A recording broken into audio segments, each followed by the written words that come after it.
Alex, I have been waiting for this episode for so long. People that have read your book know, which, by the way, all of our viewers and listeners should be doing if you haven't already. And you can get it in the United States now, right, Alex, on Amazon?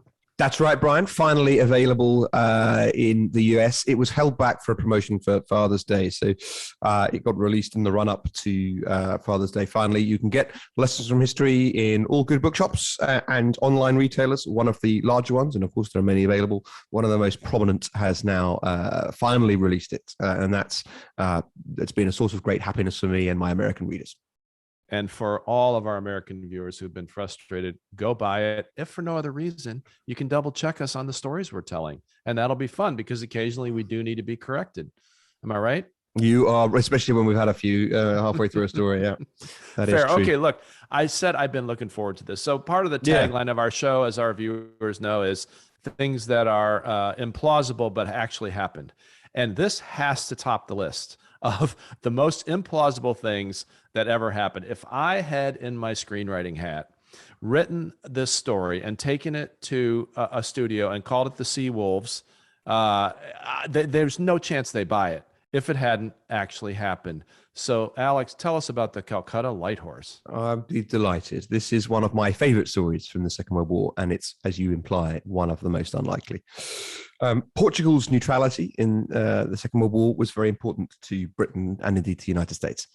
They had permitted Allied activity from the Azores, which were vital in combating German U-boats that threatened the merchant ship lifelines between our countries and protected the naval vessels that were crucial to the prosecution of the war.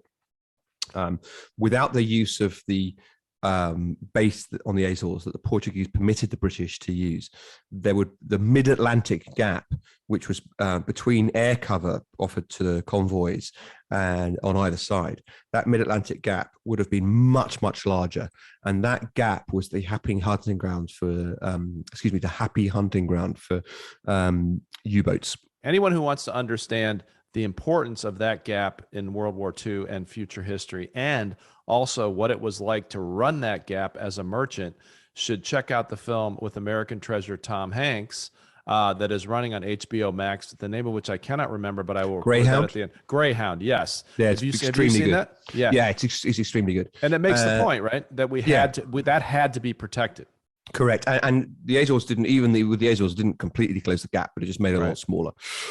So we wanted to keep the Portuguese on side. The world's oldest alliance is between the United Kingdom and Portugal. Is that longer than the longest war, that alliance? It is much longer than the longest war. And we were careful. In our alliance, we have a mutual aid clause, which says you can call on the other to come to your aid.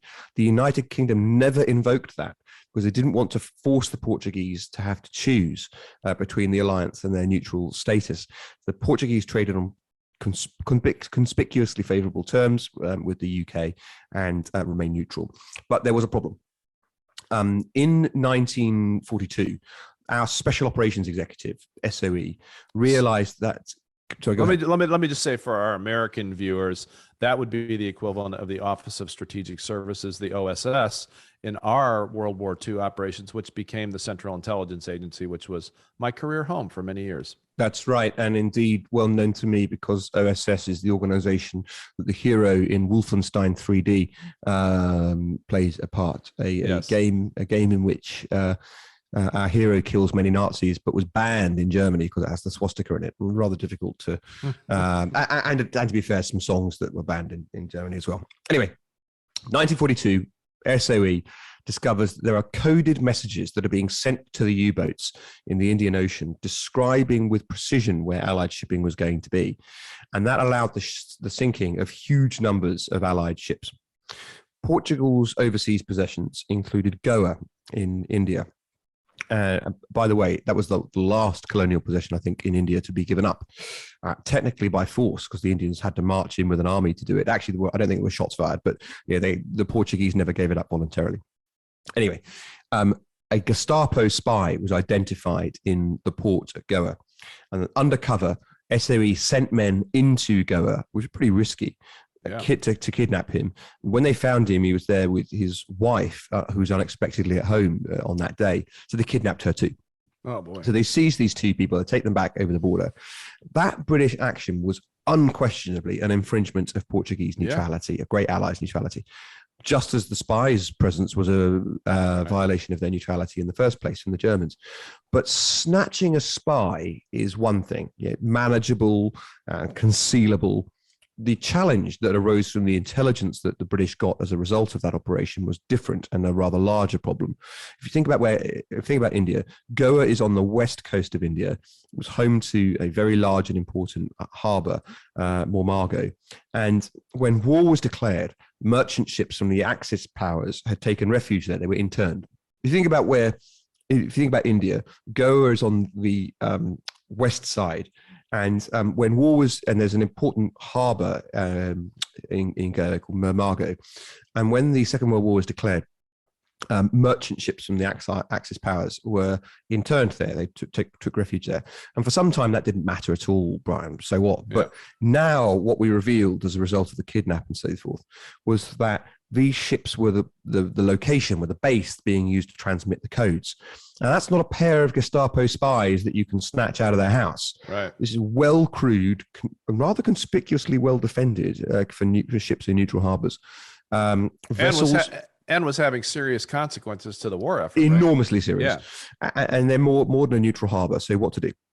The solution is a heady mix of boys' own adventure and old boys' network that would no doubt attract the disapproval of the modern day sensitivity reader, such as it depends on old school ties and so forth.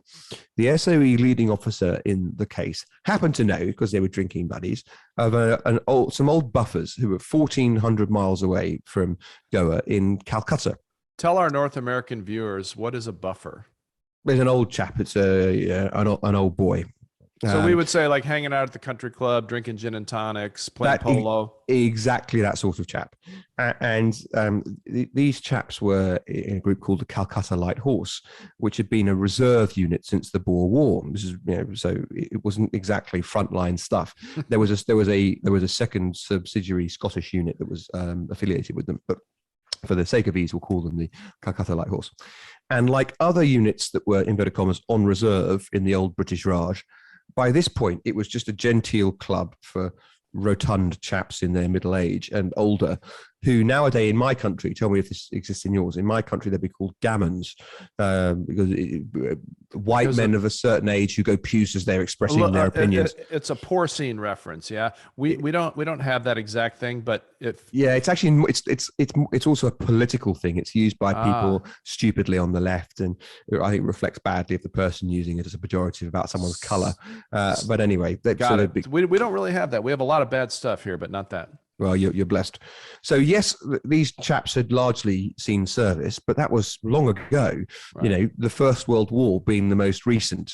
Think about we're in the 1940s. These are not guys in the first flush of youth. And the club's focus, as you imply, is on polo and drinking. On the other hand, they could be trusted.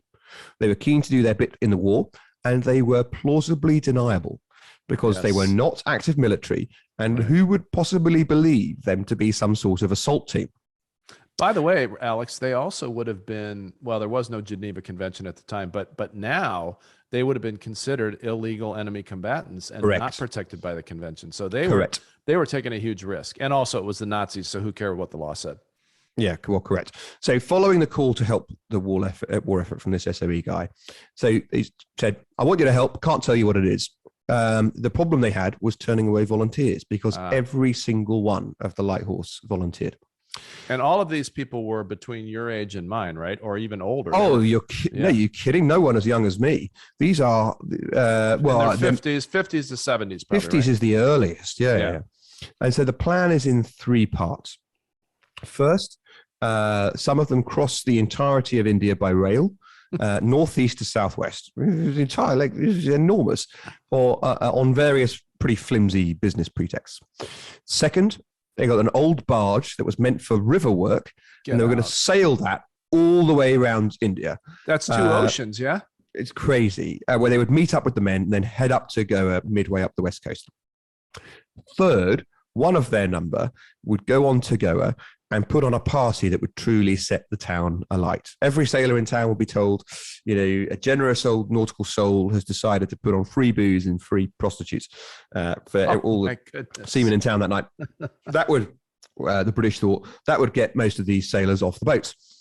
Well, you might ask, then what? Well, it's obvious, isn't it? The old buffers sail their river barge up to the biggest boat, which they figure held the transmitter, kill the Germans, seize the transmitter, seize the code book, sink the ship. If caught, well, chaps, just chuck the guns overboard and say that you were a drunken businessman out on hijinks.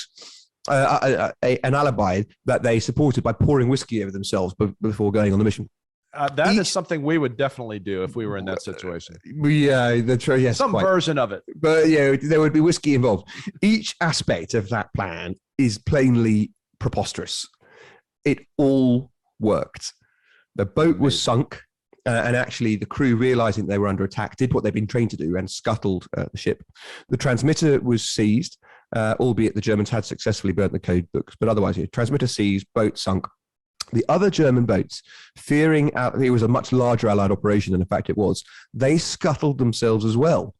And an Italian ship in the harbour just joined in for good measure, scuttled itself. British casualties, 0. And U-boat activities in this arena of war promptly dropped off a cliff. So this action, admittedly, as you were implying, mucky in terms of neutrality, but addressing the covert violation of said neutrality by the other side in the first place, saved at least hundreds and definitely thousands of lives, and saved, just as importantly, not to sound callous, but for the military effort, saved tens of thousands of tons of material desperately needed for the war effort. Right. Could have been one of those hinges that, had it gone the other way, would have, doomed the war, but it certainly would have killed a lot more people. Correct. Just one more thing, chaps, when they successfully every single one of them get back to Calcutta. Just one more thing, chaps. Having come back to the service after decades off duty, pulling off something nobody thought could be done, say nothing, tell no one. See, the Portuguese wouldn't like it, you see. And they didn't. For 30 years, not a single one of them told anyone. Or certainly if they told one person that they trusted, it never leaked. But many of them didn't tell their families, went to their graves unrecognized. They just weren't the sort of men who bragged. And as you know, we have a statute of limitations on a lot of military documents and records. And post declassification in the 1970s, this story became public. And as you were saying, it became a pretty serviceable film called The Sea Wolves. Everyone's in it at the time. Trevor Howard, Gregory Peck, Roger Moore, David Niven. The storyline gets hacked about a bit, and a love interest inserted inevitably, but it's still pretty good. Another postscript. Later on in our National Archives, we've a historian, James Lisa, who wrote the brilliant book, The Boarding Party, that gave rise to the film and did the research. In the National Archives, it's shown that 3 of the German sailors who were declared missing that night had in fact defected to the British. They seized the chance in this moment. So we didn't just have no casualties. We came back +3. It's like my university used to do when it toured South Africa in rugby. You went out with a squad of 25 and you came back 28 because you picked up 3 on the way. They came back with the Calcutta Lighthorse and they served with the British for the rest of the war. And others amongst the crews of these scuttled ships, understandably, given what post-war Germany was like, were offered the choice: you want to go home to Germany, you want to stay here in India. They settled in India. And when The Sea Wolves was made, Roger Moore stayed with this blonde-haired, blue-eyed family who were quite unashamed to say, we were descendants of the families of the guys you're playing, of the villains in this bit that you guys go out and shoot. And that family babysat Roger Moore's kids in the making of the movie, which I like. You blew the only fun fact I was going to add to the story. I'm sorry. Well, let me round it off by saying the Calcutta Lighthorse was, of course, like so much in Britain's post-war haste to divest itself of its history, in the course of Indian independence and so forth. The Calcutta Lighthorse was disbanded pretty damn quick. No thanks was given. And no recognition was delivered to the men who did this amazing thing. I am sure that the men of the Lighthorse resented disbandment a great deal, and I doubt they cared very much about the publicity at all. Well, Nothing more to say except it's so implausible it must be true. But there is a lot to unpack here. So first of all, has your government given a lot of recognition to their families? Was there ever an event where they celebrated it once it was declassified? Not to my knowledge, but you've got to remember the age of these guys when they did it, and it was declassified 30 years after the war. Right, but I'm saying their descendants. No, I mean, it may be the case. And in fact, James Lisa, who's still around, and I had a very nice Twitter exchange with about his book. He may know more than me, but to my knowledge, no. Well, we should try to get him on the show, because really, I guarantee you that our viewers are going to want to hear every single possible little nugget about this thing they can. Slightly more serious note, this took a very long time to declassify for a very good reason. I will speculate, based on 15 years in the Central Intelligence Agency, they might have wanted to use it again. And let me just say, I recommend to our viewers, if you haven't seen it, the brilliant movie Argo, which depicts the operation in which the CIA got a number of our diplomats out of Iran. The movie. Oh, it's brilliant. Yeah. Sorry, as in they pretend that they're making a movie. Yes. Yeah. So this is a little meta, but the movie Argo is a movie about the CIA pretending to make a movie to get people out of Iran. And it contains maybe my favorite movie in any cinema after 1970, which is this moment where Ben Affleck, as the CIA agent, who's responsible for this whole thing, is at the Hollywood Hills home of Alan Arkin, who's the Hollywood producer that they've engaged to make a fake movie so they can stage it in Iran. And Arkin is looking through this mountain of scripts trying to pick a movie. And at some point, Ben Affleck just says, Jesus, who cares? It's a fake movie. Just pick one. And Arkin says, listen, if I'm going to make a fake movie, it's going to be a fake hit. It's honestly, it's like they wrote the entire film around that one line. And I think the final meta piece, when someone makes the space opera Argo that is in, if they haven't done already, they probably have. But yes, I like that. You know, our executive producer Ivan, I'm sure, is listening. That's a Broadway musical. Yeah, I agree. Like the Springtime for Hitler. Yes. Argo. Yeah, I agree. But I'm not sure I agree. I'm sure in part your point about wanting potentially to use the device again may have sat behind the lengthy restriction on classification. But I tell you the other one that's in my mind. Portugal after the war obviously had its great historic disruptions, very prickly in its international relations. Yes. Do you want to reveal that you violated their neutrality not that long ago? Probably not. If you want to keep them on side, you want to put as much distance between the event and that being revealed as possible.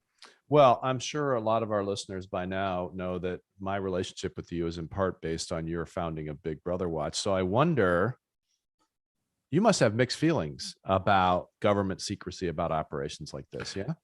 Yes and no. I accept that there is such a thing as the national interest.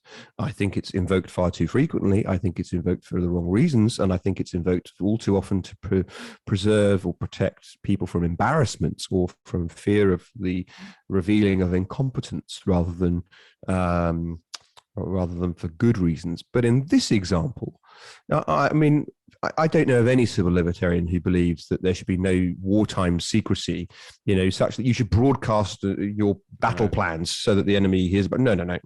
And indeed, I accept that there are occasions on which it is acceptable for a politician to lie on the floor of the House of Commons so as to mislead the enemy. That it's acceptable for the press secretary of the President of the United States to lie so as to mislead the enemy. And it must be a logical corollary of that not revealing that act of subterfuge that you've done is also potentially acceptable. Right. Now, did they get the call right in this example? I don't know. I accept that people have to impose blunt tools on these things. And, someone sticks a sticker on it that says 30 years. Maybe they got that wrong. Maybe it could have been 20. But, on the other hand, it could have been 50, Brian. So, we owe some of these guys might have been alive after 30 because it was 30 rather than 50. So. Well, and to be completely honest, a lot of it is just bureaucracy. That's right. We have hundreds of, I'm sure I'm making this number up, but I'm sure we have hundreds of millions of pages of classified documents, both of our countries, that really don't need to be classified anymore. But who is going to go and read all those documents and make a decision about something that happened 50 years ago? I happen to know, my daughters will tell you this, a secret of what is in Area 51. And it is not UFOs, but it is unbelievably cool. That secret will change our view of the Cold War. And it is set for declassification in 2025, unless President at the time decides to extend it. So I understand the reasons for it, but I also will say to you that based on 15 years of experience, a lot of this shit is arbitrary because no one gets to it. Right. Well, and also it's much easier bureaucratically. You're never going to get fired for keeping the document classified. You don't get fired for keeping it classified. You might get fired for unclassifying it. Yeah. And therefore the brave thing to do is to release it to the public. Well, you've dropped a hell of a teaser there for Hidden Histories in 2025. Yes, we will have an episode on it. I will ask you no more about it, given you can't say, than to say that that's very interesting indeed. And I'm going to say to you, great talking to you about the Calcutta Lighthorse. I doubt it's the last time we're going to talk about it, but I thoroughly enjoyed it. As did I. And I have one more thing we need to discuss, and it's quite weighty and serious, Alex. I better grab a drink then. I watched The Seawolves for the first time over the weekend, and I totally agree with you. It is serviceable. It's not. It's fine. It's a good film. It's no Force 10 from Navarone. Let's agree on that. But it is a decent movie. And of course, one of the spies, the star spies of the movie, is Roger Moore, which means we have to discuss best Bond ever. Roger Moore. Very clear. Please make your case. Roger Moore was the actor envisaged by Fleming in many of the books. And we know literally Ian Fleming said this? He was unavailable because he was doing The Saint at the time, which was a long-running great show. Yeah. But he was the actor who Fleming thought embodied the Bond that he wanted. I think that I think Bond, the movies that he's in, let's say the movies that Moore is in, encapsulate all the best that is Bond, about the light elements of humor and absurdity sometimes, but great kind of operatic plots, and I like his performances very much. And sometimes the point of Bond is to be a bit theatrical and hammy, and there's something warm about the Moore Bond era that I'm sure reflects my childhood. But I think he's a far better Bond than any of those who came before or after, and I also think that far better. And I think that when people get het up with their love of the current incumbent, they forget that they perhaps omit to think about the fact that the Jason Bourne movies, which were coming out at around the same time as our more recent Bonds, basically changed the positioning of the Craig Bond from someone who was just a good kind of spy figure to this automaton of destruction. And then in the last outing, sort of uber woke, endlessly weeping. So there's no question for me that Roger Moore is the best Bond. You're saying Roger Moore doesn't cry? Oh, well, he doesn't cry in those movies anyway. But you see what I'm saying. Are you going to plausibly look in this camera and stand up for Moonraker? Yeah, it's fun. Yes, I am actually. And also I think Jaws is a great villain. Is one of these I'll spot you that. Memorable villains and amusing storylines. And instead of this incredibly long story arc about a not particularly interesting Blofeld that dominated the Craig era, and there's sort of quasi siblings, or not siblings exactly, but they grew up in shared households, and it all comes down into daddy issues and resentment of the family. It's so boring. Okay, so all right, second favorite Bond. I'd probably Timothy Dalton. No kidding. Yeah, oh my God. Dalton. I think he's the absolute worst Bond. And I also think he doesn't even, I'm sorry, my dogs are barking. Yes, your dog's upset. Your dog's upset by your opinions. That's true. I don't blame your dog. Oliver and Winston, named after Churchill, definitely prefer Sean Connery, but we can get to that in a future episode. Connery is third. Okay. So we better wrap this up. Those pups need feeding. Yeah. Okay. We'll do more on Bond another day. I will simply say that I don't know how you can possibly, cognitive dissonance. I don't know how you can possibly have Roger Moore as the best and Dalton is the second best, but for another day. I'll explain the logic when you've arranged your life well enough that canines aren't dictating your timetable. Sorry about the dogs. Cheers.